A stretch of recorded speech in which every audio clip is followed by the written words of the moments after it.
What's up guys, They Coming, and I'm here today to recap the Week 1 CWL match between BostonTeaParty and Reddit Viper. It was a very close war. Unfortunately, we lost it by 1 star and about 4% total destruction.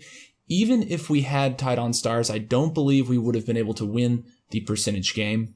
The early war was looking really great for us. Our Town Hall 9s got the job done on all but one base.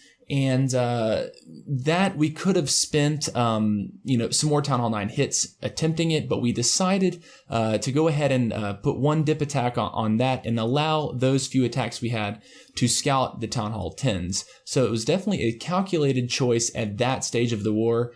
We didn't want to waste anything going into our 10v11 phase. While we performed much better this week at the Town Hall 9 level, our Town Hall 10v11 game wasn't so hot. We did have to spend a Town Hall 11 hit to double their number 1.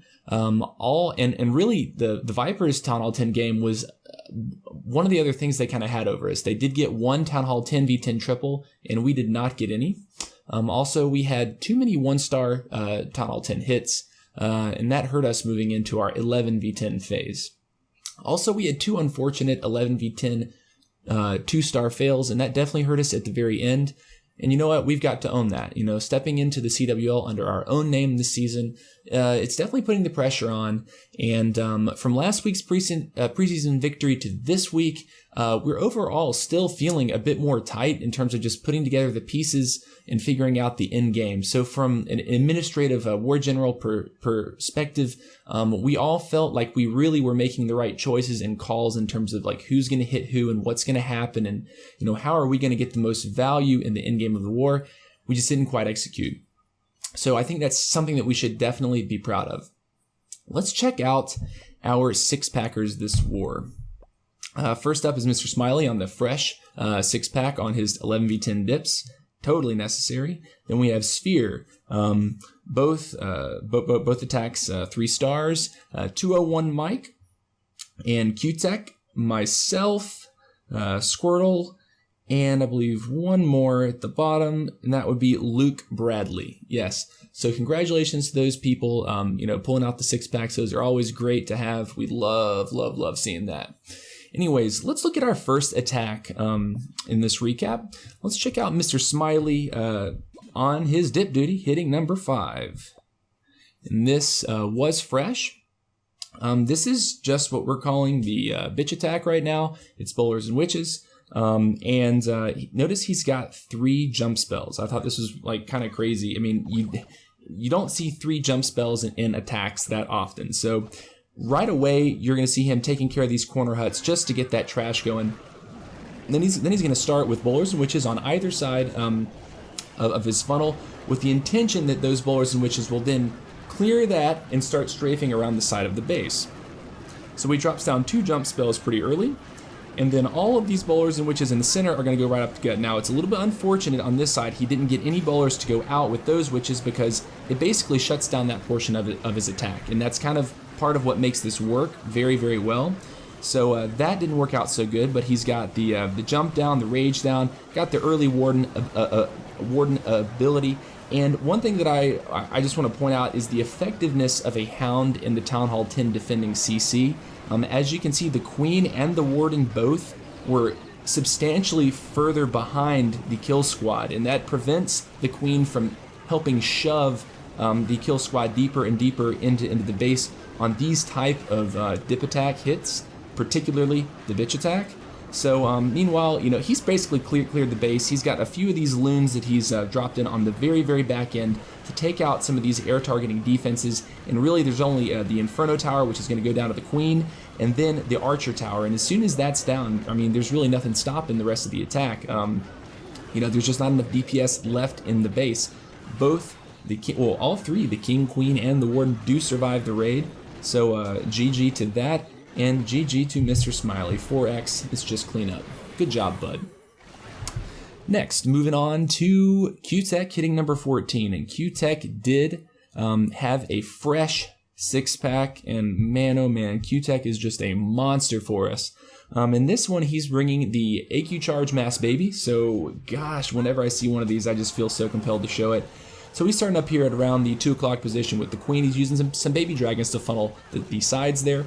And, he's just looking to drop that Quadquake right there. And look what the Quadquake opens. As soon as that's there, this queen is going to walk into this compartment and get 1, 2, 3, all 4 air defenses. And that's just, it's very easy pathing. The healers are never going to be in trouble. There's no question that she's going to keep every healer this raid except the ones lost to air mines.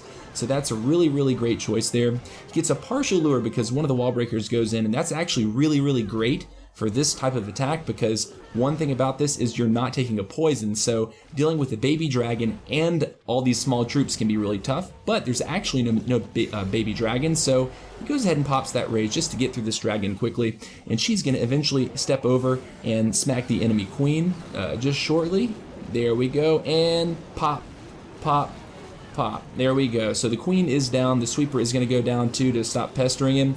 And she's just going to march right in here. She's going to get the clan castle. Meanwhile, he's dropped the king down here with these bowlers. And this is really what I like to do the most on this, is take the king with these bowlers just to throw rocks over the wall and get some of these external defenses that the queen would not be able to reach from the inside of the base. So very, very good there. Taking out the second air defense and soon sweeping over to take out these other 2 air defenses. Meanwhile, the thing with these attacks is there's most of the time it comes down to the last like 20 seconds because baby dragons do need some time, and to deploy them they need safety from air defenses. So you have to wait until you're going to take the air defenses before you start dropping them. You see, so he waited until his queen got close enough to take out one of the air defenses, and I think it gets 1 shot off onto a baby dragon, 2 shots, but that was actually really good timing there.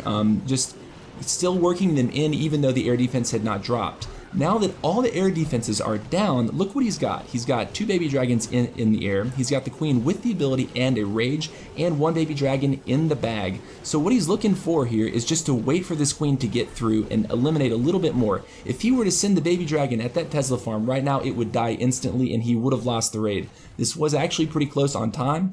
So, he's just being really patient right now. He doesn't need to rush it. He decides to drop the rage right there to help her beat through the wall. And that's a really great choice. Meanwhile, this bowler is just going to come up and get smacked by the archer tower. That's fine. That's really it's not important at this point. So the queen is going to take the wizard tower and continue on. He pops the ability for the sake of time and just to power through these last things here, help out that baby dragon to get some more work done. And really good job ending on the archer tower. Nice job to Qtek. No more troops left except the queen. Really down to the wire. Love to see those clutch, patient decisions at the end of raids. Really, really nice. Next is going to be 201 Mike hitting Flexin Texan. Now, this one is called the Witch Slap. This is a relatively new strategy that has sort of emerged lately, and it involves 10 witches, 4 healers, a P.E.K.K.A. and CC bowlers. The idea being similar to what you're seeing at Town Hall 11, that you're strafing the sides of the opposing sides of a base with witches, but instead of using bowlers to accompany the witches, you're using healers.